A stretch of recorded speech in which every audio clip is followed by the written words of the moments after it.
대한민국에서 가장 뜨거운 이슈를 주도하고 있는 주인공을 직접 저희들이 모셨습니다.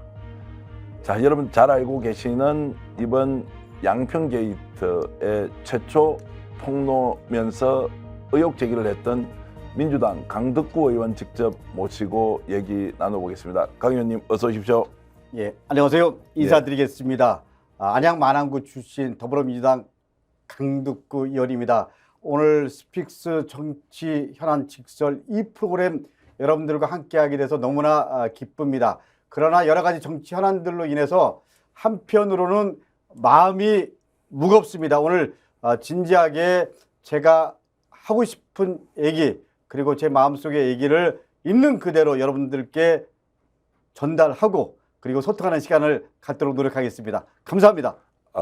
이렇게 이제 그 강 의원께서 예. 직접 이렇게 뜨겁게 소개를 해주신 걸 보니까 저희들이 송구스럽습니다. 사실 전국적으로 이슈를 주도하고 계신 분을 사실 모시기도 어려웠지만 또 저희들 스픽스에 이렇게 나오셔서 좀 너무나 이제 겸손하게 이렇게 직접 소개해 주셔서 저희들 영광인데 어쨌든 오늘 이 인터뷰가 시청자 여러분들께 뭔가 정확한 정보 그리고 지금 앞으로 이제 펼쳐질 정책 사안들에 대해서 이해도를 높이는 좀 소중한 시간이 되도록 저도 최선을 다해서 인터뷰를 할 테니까 시청자 여러분들도 채널 고정하시고 오늘 이 인터뷰가 여러분들의 지식과 경험을 훨씬 더 풍부하게 만드는 그런 시간이 되도록 하겠습니다. 자, 의원님께 좀 여쭤보고 싶은데 강덕구 의원 이러면 아직까지 국민들이 전국적 인지도를 가진 분은 아니다. 그런데 이제 이력을 보니까 도의원도 하셨고 국회의원 하시면서 그 전에 또 경기도 연정부지사까지 하셔서 사실 맞습니다. 행정 경험이 굉장히 많으신 분이더라고요.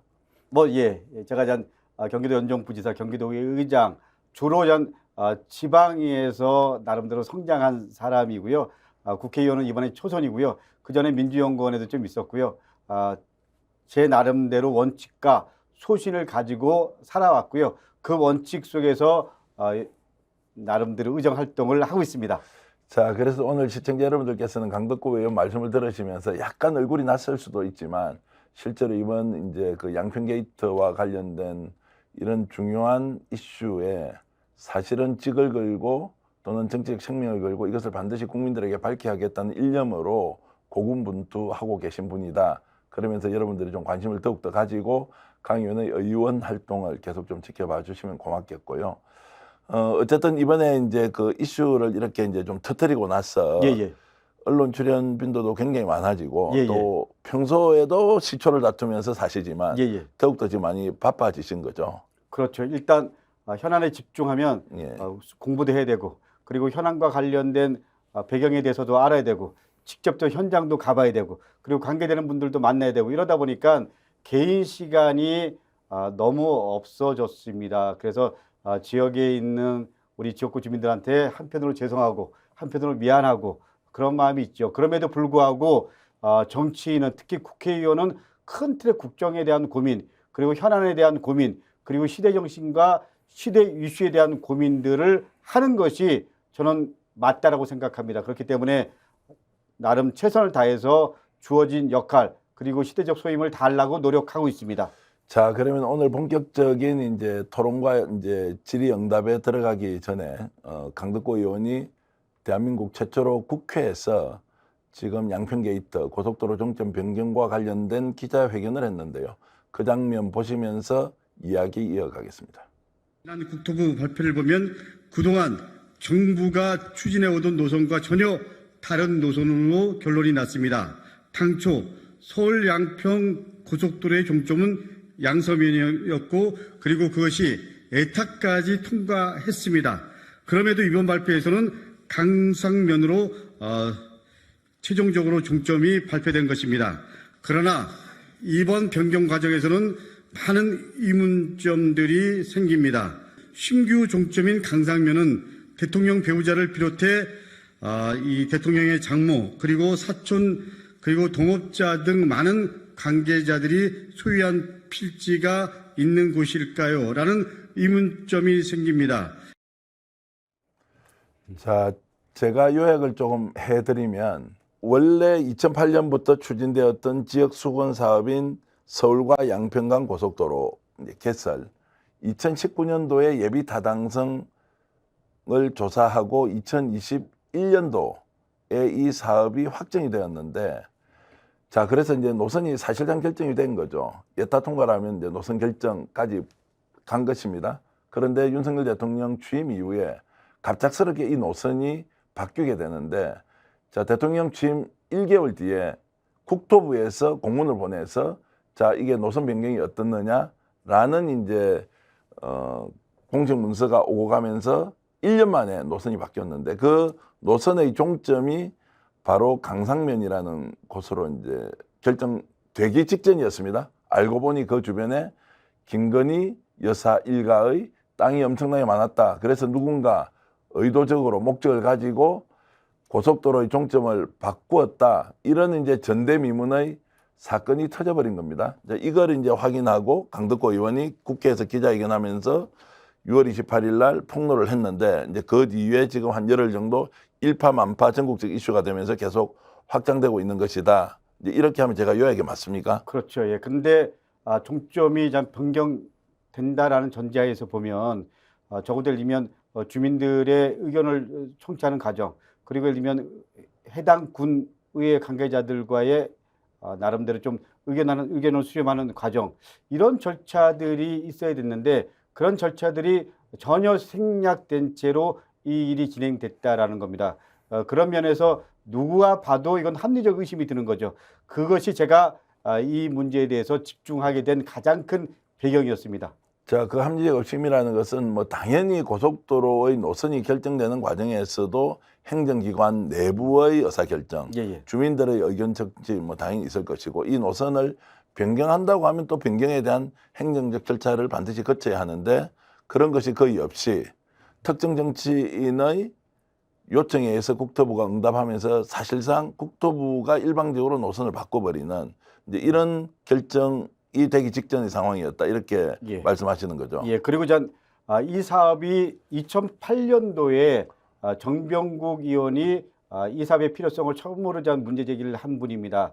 그런데 맨 처음에 기재부에서는 이 사업에 대해 상당히 좀 부정적이었습니다.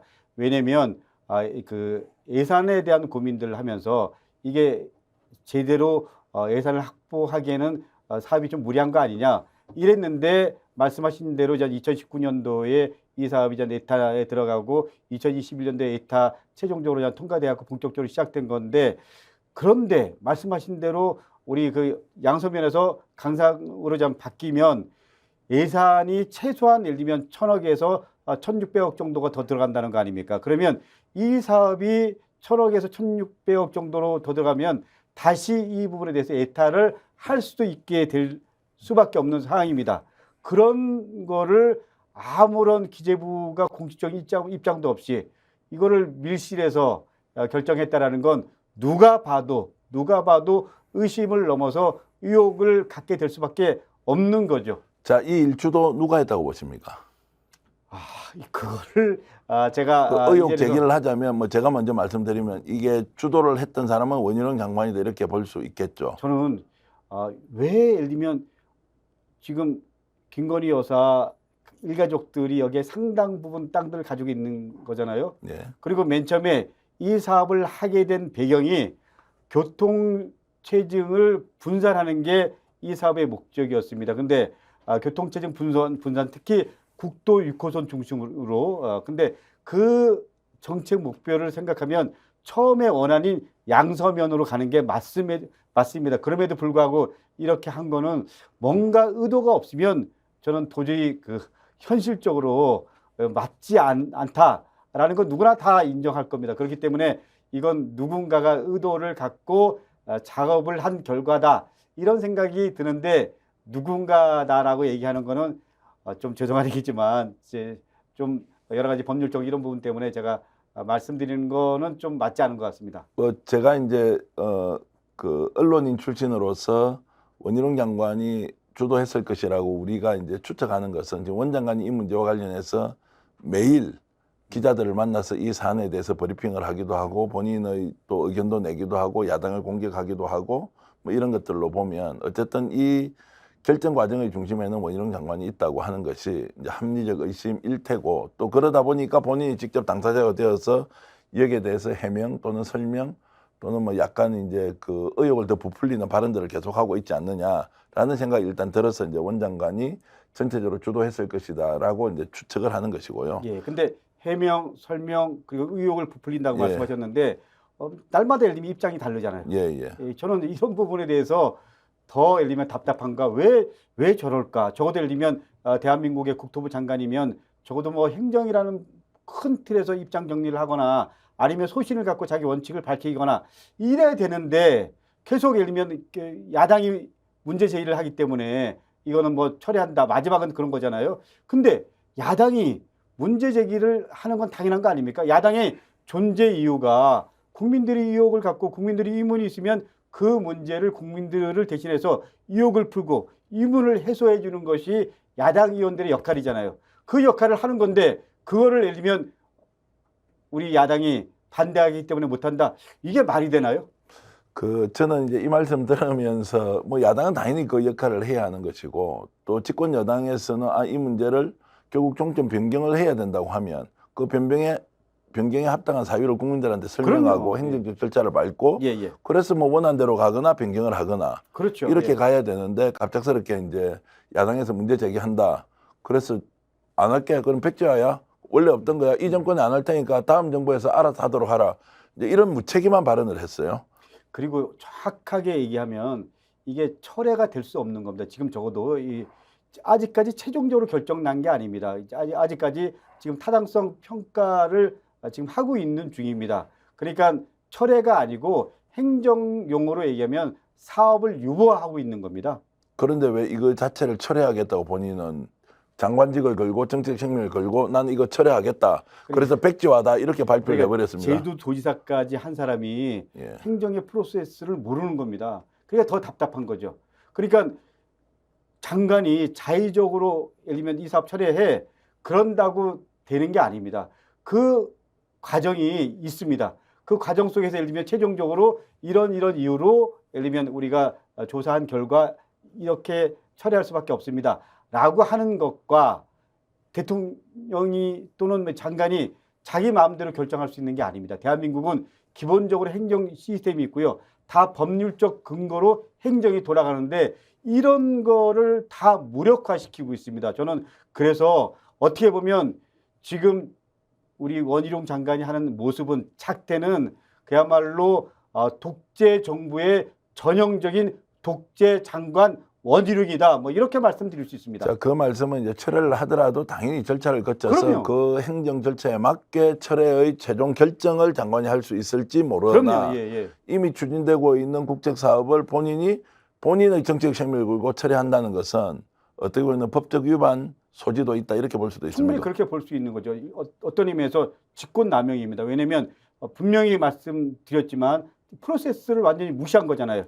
이건 직권남용이죠. 그리고 전 배임에 대한 고민도 저희들이 하는데 좀 전에 그 부분들 들어가는 비용들 이런 부분들을 생각하면 당연히 예를 들면 배임이라는 부분에서 우리가 고민할 수도 있다. 고민해야 된다라는 게 전 기본적인 저희들 생각입니다. 그 배임이라는 건 결국 이제 이것을 추진하기 위해서 들었던 예산이 있으니까 타당성 조사나 뭐 환경영향평가나 각종 이제 설계 비용이나 이런 것들이 막대하게 들어갔고 지금까지 알려진 바로는 20억 원 가까이 들어갔는데 이제 이것을 다 날려버리니까 이것은 배임의 소지도 있다 이런 말씀으로 이제 충분히 이해하겠습니다. 그럴 소지가 있다라는 게 법률 전문가들의 얘기입니다. 자, 그러면은 저는 이제 그 의원님하고 의견이 조금 다른 것은 제주도지사까지 했던 원희룡 장관이 행정 절차를 정말 모를 것인가라는 것보다는 행정 절차를 당연히 알고 있음에도 불구하고 이것을 급하게 백지화라고 발표할 수밖에 없었던 상황이 있었던 것 아니냐라는 저는 의문을 제기할 수 있을 것 같은데요.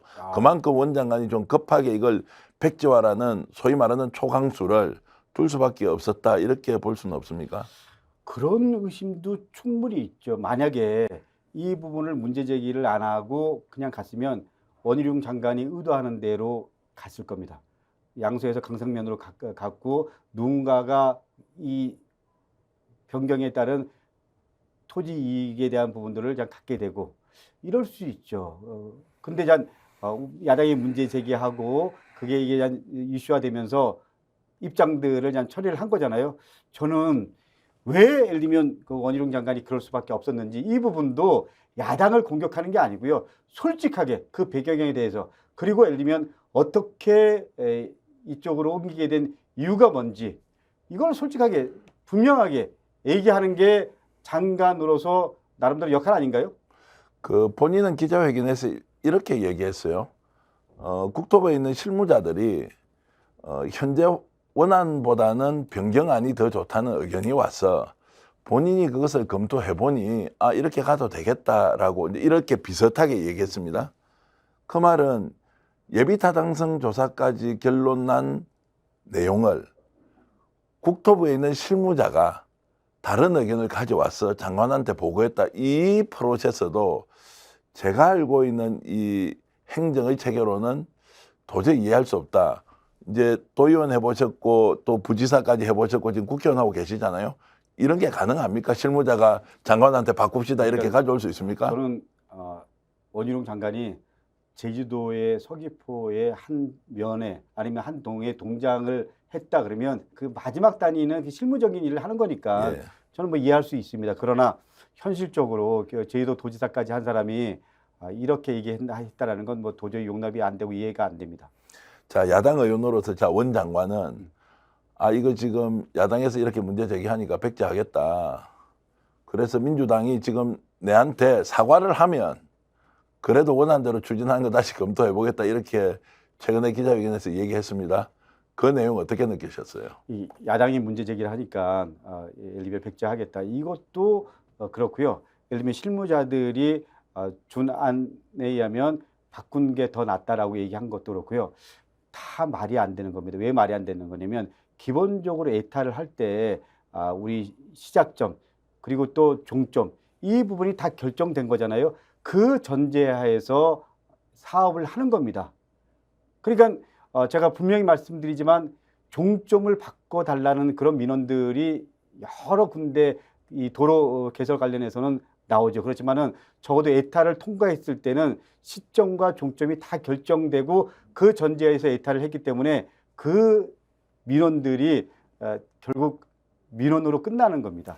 그러니까 이제 말씀에 의하면 결국 시점과 종점은 결정나고 중간에 이제 톨게이트나 또 예를 들어 JC 같은 거 이제 이렇게 교차로 같은 거 어떻게 만들 것인가에 대해서는 민원들을 간혹 반영한 경우는 이제 반영하는 경우는 있지만 결국 시점과 종점은 바뀐 적이 없다. 이제 이렇게 다들 알고 있고요. 실제로 지난 20년 동안 그런 전례도 없었다는 게 지금 계속 보도로 나오고 있습니다. 자, 여기서 이제 원 장관이 실제로 했던 발언 중에 자, 야당한테 이제 책임을 돌리면서 본인이 만약 김건희 여사가 그 지역에 땅이 있다는 사실을 내가 이전에 알았다면 장관직은 물론이고 정치적 생명을 걸고 여기에 대해서는 결백을 주장한다. 뭐 이렇게 하면서 한 4가지 조건을 걸었는데 그 중에 하나가 이제 조금 전에 제가 말씀드렸던 이 내용인데 근데 이게 이제 아니라고 밝혀졌다고 지금 얘기가 나오고 있습니다. 예, 어저께 우리 한준호 의원이랑 같이 예. 양평 현장에 갔습니다. 한준호 의원이 이런 말을 했습니다. 이 현장에 대해서 작년 국감 때 지적을 했다. 그때 원희룡 장관이 살펴보겠다라고 분명히 얘기했다. 속기록에 나와 있다. 이런 얘기를 했습니다. 다시 말하면 이 부분에 대해서 원희룡 장관이 다 숙지하고 알고 있다라는 겁니다. 본인이 어저께 정치적 책임을 지겠다라고 얘기를 했습니다. 정치적 책임을 지는 원희룡 장관의 모습을 보고 싶습니다. 자, 그래서 이제 그 양평 현장에 직접 민주당 국회의원들이 나가서 진상조사 TF팀 일원으로서 활동하는 장면이 최근에 현장에서 직접 기자회견을 했던 장면이 있는데요. 그것 보고 다시 이야기 나누겠습니다. 있는 그대로 말씀드리면 어제 저는 당에서 지명을 받았고요. 오늘 첫 공식 일정으로 양평 현장에 와서 현장을 확인하고 위원님들과 함께 여러분들과 간담회를 지금 하고 있습니다. 오늘 저희들 티타임을 통해서 앞으로 KP팀의 역할, 방향, 일정에 대한 부분들을 논의해서 여러분께 다시 한번 알리는 시간을 갖도록 하겠습니다.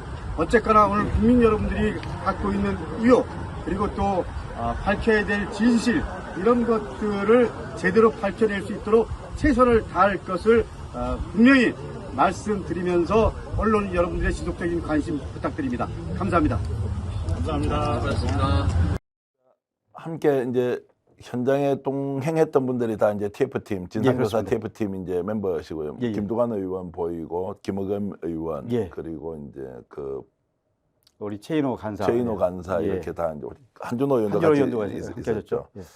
근데 이제 어저께 저 현장에서 생중계되는 모습을 보니까 또 일부 주민들은 와서 여기서 왜 이렇게 그 국회의원들이 뭐 이렇게 기자회견을 하느냐 이렇게 항의하는 모습도 보이던데 그 좀 이상하더라고요. 어땠습니까? 저는 뭐 그 주민들은 예를 들면 제가 강상면에 예.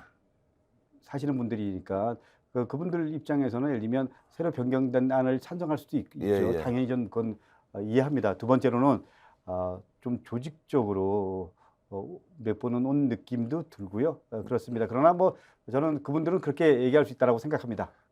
그래서 이제 제가 그 현장에 나가 있던 기자한테 물어보니까 예. 야, 이분들 누구야? 왜 갑자기 기자들이 취재하는 현장에 주민들이 와서 항의하는 거는 약간 좀 어색하다. 야, 누구 보낸 거 아니야? 이러니까 뭐 당연히 누가 보냈겠죠. 이렇게 하면서 웃고 넘어가던데 어쨌든 주민 의견이든 동원된 사람이든 어쨌든 현장에서 이제 저렇게 직접 국민들에게 이 땅이 예. 결국 원장관이 바꾸려고 했던 이제 종점 지역이 여기다. 이 일대에 이제 김건희 일가의 땅이 축구장 한 3개 크기가 있고 또 이후에 보도되는 내용들을 보면 이제 언론사가 본격적으로 취재를 시작했습니다.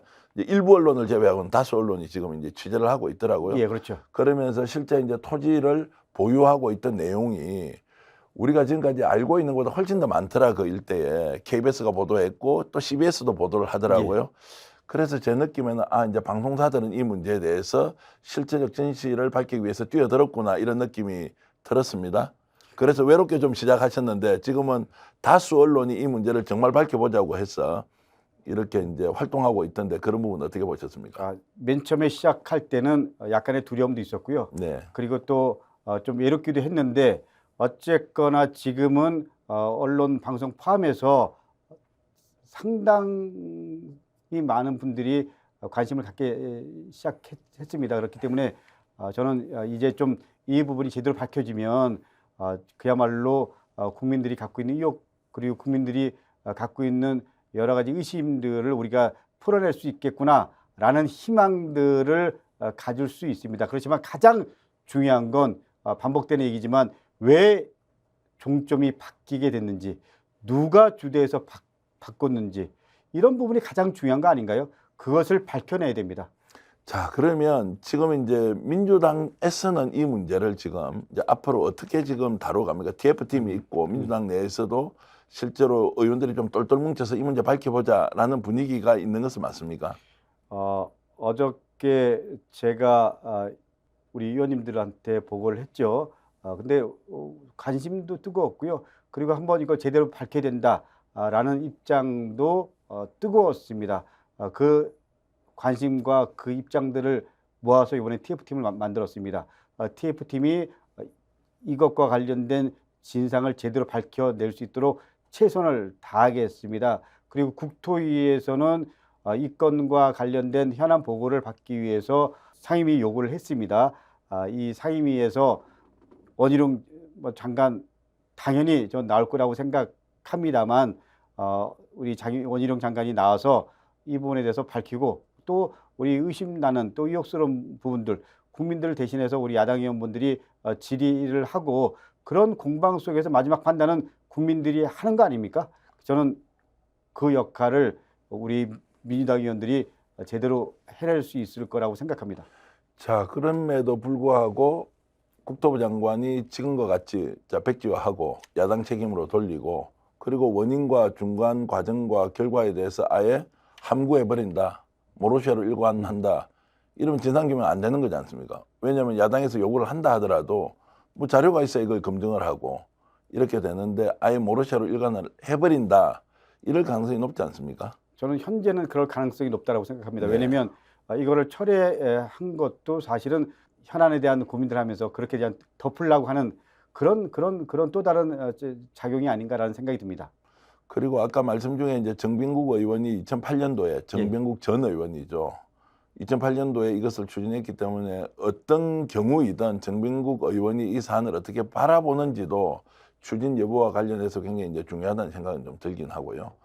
그런데 이제 민주당에서 실제로 진상 규명에 대해서 좀 열의를 다해서 달리지만 모르쇠로 일관하거나 자료 제공을 하지 않거나 아예 뭐 이거 사실 무근이고 그냥 괴담 수준이다, 정쟁이다, 정치적 공방에 불과하다 이제 이렇게 해버리면 혹시 민주당에서 이걸 국정조사를 추진한다거나 또는 특검이라는 제도를 통해서 이게 혹시라도 범죄 사실이 좀 밝혀보자라고 할 가능성도 있습니까? 어떻습니까? 저는 뭐 충분히 가능성이 있다고 생각하고요. 지금 현재로 봐서는 국정조사까지 갈 수밖에 없다라는 게 제 개인적인 판단입니다. 그리고 분명히 말씀드리지만 좀 전에 말씀하신 대로 정병국 의원 때 이게 처음 시작됐죠. 그리고 김성규 의원이 전 의원이죠. 삼선 군수 출신입니다. 이때도 이분의 입장은 양소면이었습니다. 네, 예. 이게 도로가 하나전 만들어지는 과정에 종점에 대한 의견들이 여기서 저기서 나올 수가 있죠. 그 입장이 다 다를 수 있습니다. 왜냐하면 어디에 종점으로 결정되냐에 따라서 동네의 이해관계가 다르니까. 그렇지만 중요한 건 행정 내부에서는 양소면 한 군데였다라는 거. 이거는 분명히 제가 확인한 결과입니다. 그 지난 십몇 년 동안 실제로 이 문제는 종점 논의는 강상면이라고 없었다는 거죠. 없었다는 거죠. 그러니까 그렇죠. 예, 예. 양서면으로 무조건 정리가 돼 있었던 거. 어느 시점에 예산을 투입해서 톨게이트를 어디쯤 할 것인지에 대한 의견은 분분했지만 이미 시점과 종점은 이미 결정난 것인데 이게 이제 지난 1년 사이에 갑자기 바뀌었고 바뀌는 과정을 보니까 거기에 대통령 부인의 일가 땅이 엄청나게 많이 있었다. 그래서 누군가가 의도적으로 이것을 해주려고 했던 것 아니냐라고 지금 의혹 제기를 하는 거지 않습니까? 그렇죠. 그게 없었으면 그런 것이 작동하지 않았으면 종점이 바뀔 리가 없었다라는 게 제 확신입니다. 자, 그렇게 보면 지금 원희룡 장관은 예. 국민 앞에서 하는 이야기와 달리 이 사건 전반의 실체적 진실을 가장 많이 알고 있는 분이겠네요. 제가 보기에는 이 사건의 전반적 실체를 가장 잘 아는 사람은 두 명이 있다고 생각합니다. 네. 하나는 원희룡 장관, 한 명은 김성교 전 의원입니다. 김선교 예, 전 예, 의원 그렇습니다. 국회의원이요. 예. 지금 이제 어쨌든 그 두 사람이 가장 잘 안다. 예. 그렇기 때문에 김성교 전 의원과 원희룡 현 장관이 이 사태에 대해서 명확하게 설명할 의무가 있다라고 생각합니다. 그래서 저는 원희룡 장관이 내일이라도 국토위 열면 다 본인 말대로 아무 문제가 없다 이러면 와서 해야 되는 거 아닌가요? 근데 왜 피하죠? 제가 기자의 촉으로 이렇게 생각해 보면 이제 세 가지의 경우가 있었던 것 같습니다. 하나는 자 김건희 여사 일가의 외압에 의해서 원희룡 장관이 바꿔줬거나 바꾸는 시도를 했거나 두 번째 원희룡 장관이 알아서 그 일대에 김건희 여사 일가의 땅이 있으니까 종점 바꿔주자고 했거나 세 번째는 원 장관 얘기대로 갑작스럽게 실무자들이 이 노선 바꾸는 게 좋겠습니다. 국토부 공무원들이 가져와서 그래? 그러면 한번 검토해봐 라고 순수한 의도에서 했거나 이 세 가지 중에 하나인 것 같습니다. 근데 공무원들이라고 하면 우리 그 원희룡 장관이 얘기하는 늘공 출신들은 제일 중요하게 생각하는 게요. 행정 시스템입니다. 근데 에타에서 우리 시점이 그리고 또 종점이 다 전제됐잖아요. 네. 감일동으로 그리고 또 양서면으로 그 전제에서 했기 때문에 이걸 그 소위 말하는 늘공들은 바꿀 수가 없습니다. 제가 1년 한 8개월 동안 경기도 부지사 하면서 나름대로 체감한 경험한 결과입니다. 어느 누구도 이 부분에 대해서는 바꾸자고 얘기 안 합니다. 못 합니다. 제가 말씀드렸던 세 가지가 첫 번째 외압, 두 번째 원장관의 원맨쇼, 세 번째는 공무원이 알아서 바꾼 것. 이 셋 중에서 지금 강덕구 의원께서는 세 번째일 가능성은 거의 없다. 예. 이렇게 이제 말씀하시는 첫 번째, 걸로. 두 번째는 뭐 제가 말할 수 있는 입장은 아닌 것 같고요. 예. 하여간 국민 여러분들이 판단해 보십시오. 이 세 번째 경우 이런 경우는 제가 부지사 경험으로는 없습니다. 여전히 질문을 하고 또 그 답변을 들으면서도 2023년 대한민국에서 이런 일이 지금 일어날 수 있느냐? 쌍팔년도에 전두환 정권 시절에 야 고속도로 종점 바꿔 이렇게 하니까 갑자기 바꿨다? 뭐 이런 것들은 과거에 전혀 없던 일은 아니었던 것 같은데 2023년 대한민국에서 지금 이런 일이 이미 여타까지 통과하고 사실상 확정된 안을 1년 만에 그것도 대통령 부인의 일가가 있는 땅 주변으로 종조를 바꾼다. 이 자체가 저는 상상이 안 됩니다. 왜냐하면 그렇게 할 수 없는 나라에 살고 있기 때문에요. 예, 예. 그런데 그렇게 하고 있었다고 하는 것 자체가 충격인데 그래서 여전히 저는 강덕구 의원님이 제기하고 있는 이 문제가 그래도 의원님 이거 좀 설마 이렇게 했겠습니까? 라는 생각이 드는데 어떻게 보십니까? 그러니까 저도 뭐 똑같은 입장이었습니다. 그러나 제가 확인한 바로는 말씀하신 대로 우리 경기도 같은 경우에는 이런 경우가 없었다고 합니다. 그리고 일면 서울도 알아보니까 없었던 것 같아요. 근데 이 2023년도에 이런 일이 일어났다라는 건 어떻게 보면 우리나라가 1980년도 전두환 정권으로 되돌아가는 거 아닌가 이런 느낌이 들 정도로 좀 제가 보기에는 답답하고 그리고 열받습니다. 제가 이제 알고 있는 강덕구 의원은 평소에도 굉장히 이제 양반 기질 그리고 겸손, 겸양 이런 게 몸에 배 있어 가지고요. 바깥에서 드러내놓고 파이팅을 하기보다는 안살림을 아주 잘하고 지역구 잘 챙기고 민주당 안에서도 조용하게 의정 활동하면서 늘 전방에서 활동하시는 이제 국회의원들 좀 지원하시는 이런 역할 이미지라고 제가 이제 호평을 받는 걸 잘 알고 있습니다. 근데 이번에는 아예 파이터로 나오셨습니다.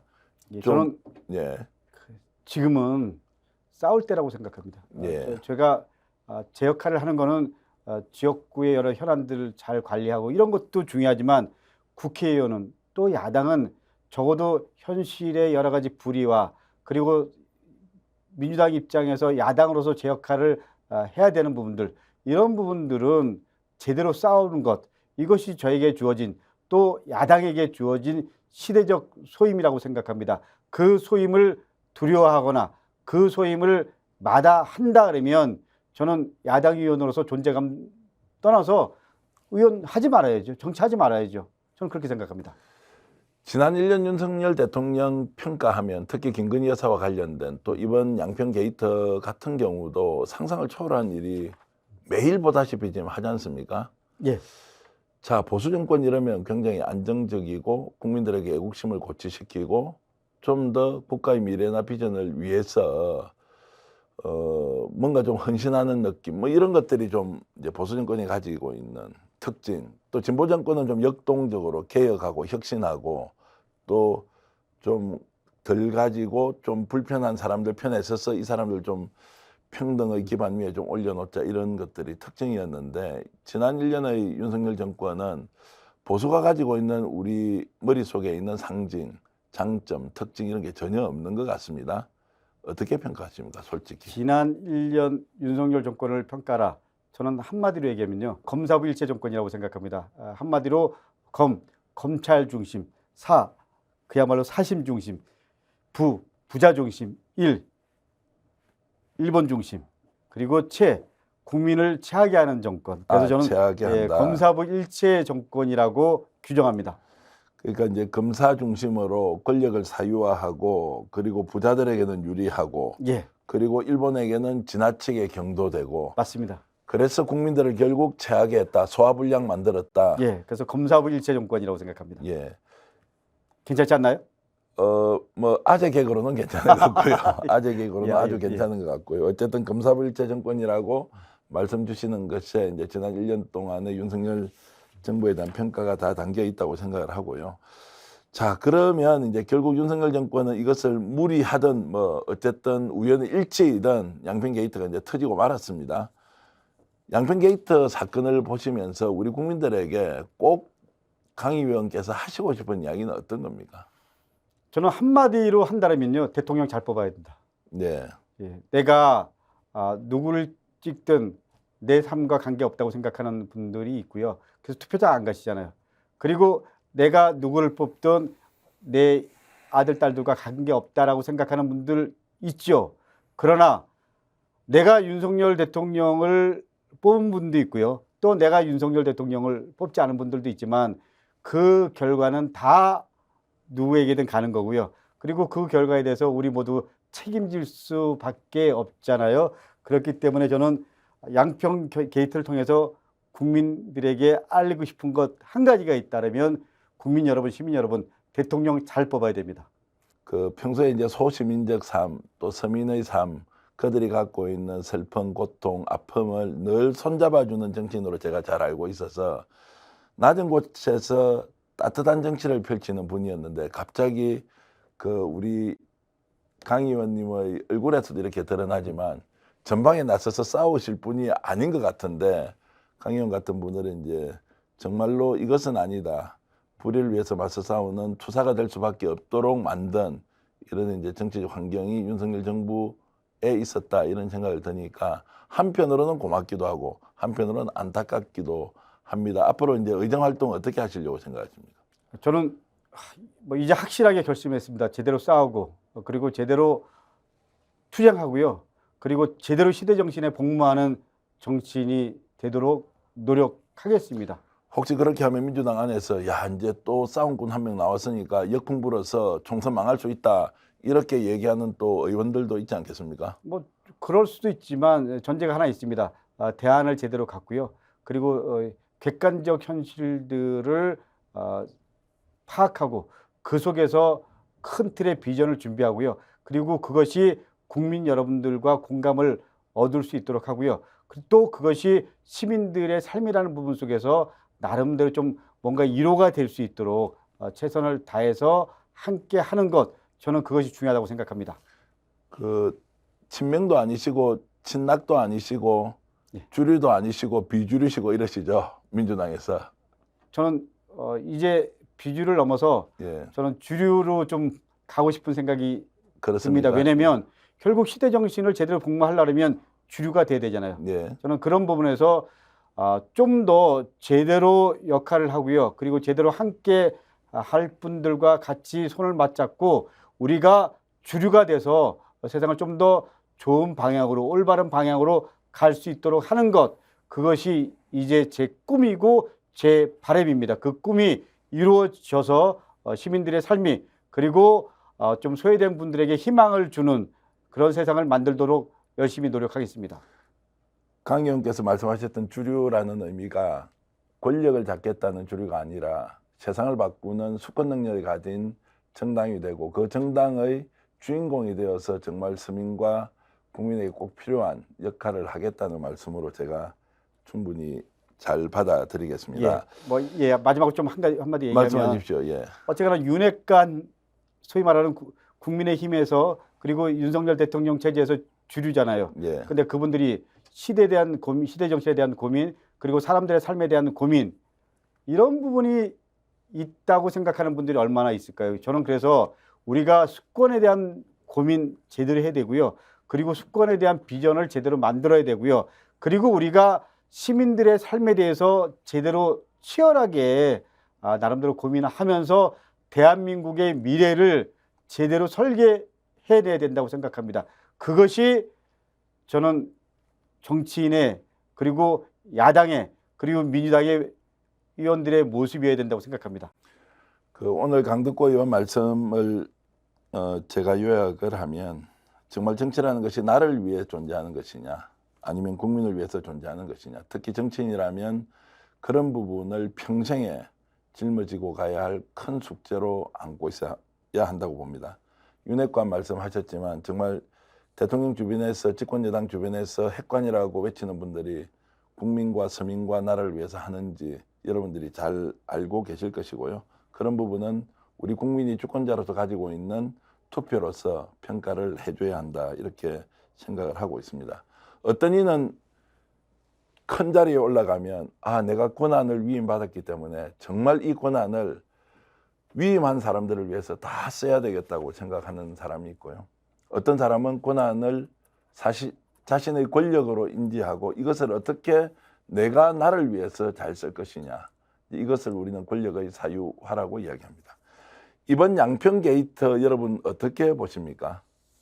정말로 대한민국의 발전과 미래를 위해서 고속도로 종점이 변경되었다고 생각하십니까? 그래서 급박하게 1년 안에 고속도로 종점을 바꿀 수밖에 없는 국토부 장관의 사유가 생겼습니까? 우연의 일치입니까? 1000분의 1, 10,000분의 1의 확률로요. 그 종점 바꾸고 나서 보니까 거기에 김건희 여사 일가의 땅이 있습니다. 그것도 한두 필지가 아니고 수십 필지가 있고요. 축구장 3개 크기의 땅이 있습니다. 여러분 생각해 보십시오. 고속도로 종점이 내가 가진 땅 몇 킬로 안에 있으면 그 땅값이 오릅니까? 안 오릅니까? 그럼 이것을 해달라고 요구했습니까? 아니면 누군가 알아서 겼습니까? 아니면 요구도 하지 않고 알아서 기지도 않았는데 국토부 공무원들이 정말 예산이 더 들어가는, 그리고 교통체증을 해소할 수 없는 이런 것들을 공무원들이 알아서 만들어 와서 장관께 보고하고 그렇게 바꾸려고 시도를 했습니까? 누군가는 진실을 알고 있을 것입니다. 다만 그것이 밝혀지지 않았을 것이고요. 오늘 진실이 밝혀지지 않는다면 언젠가 그 진실은 영원히 묻을 수가 없다. 왜냐하면 이 일은 단 한 명의 사람이 할 수 없는 일이기 때문입니다. 강덕구 의원이 혈혈단신 시작했던 일은 대한민국을 발칵 뒤집어 놓는 엄청난 사건으로 비화되었고, 이런 의정 활동을 통해서 나라의 국고는 아껴야 하고 국민의 권리는 더 높아져야 하고 진실은 밝혀져야 한다. 여러분 혹시 기회가 되신다면 오늘 이 방송을 보고 강덕구 의원께 진심으로 박수와 격려와, 그리고 정말 이런 정치인들이야말로 대한민국을 이끌어갈 지도자라는 생각으로 응원을 많이 해 주시기 바랍니다. 오늘 정치현안 직설 강덕구 의원과 함께 했는데요. 오늘 긴 시간 고맙습니다. 의원님. 예, 감사합니다. 예. 예, 감사합니다. 예. 시청자 여러분, 주말입니다. 편안한 휴식, 행복한 하루 보내시고요. 또 다음 주 화이팅 하기 위해서 많은 에너지 충전하시기 바라겠습니다. 여러분 고맙습니다. 예, 감사합니다.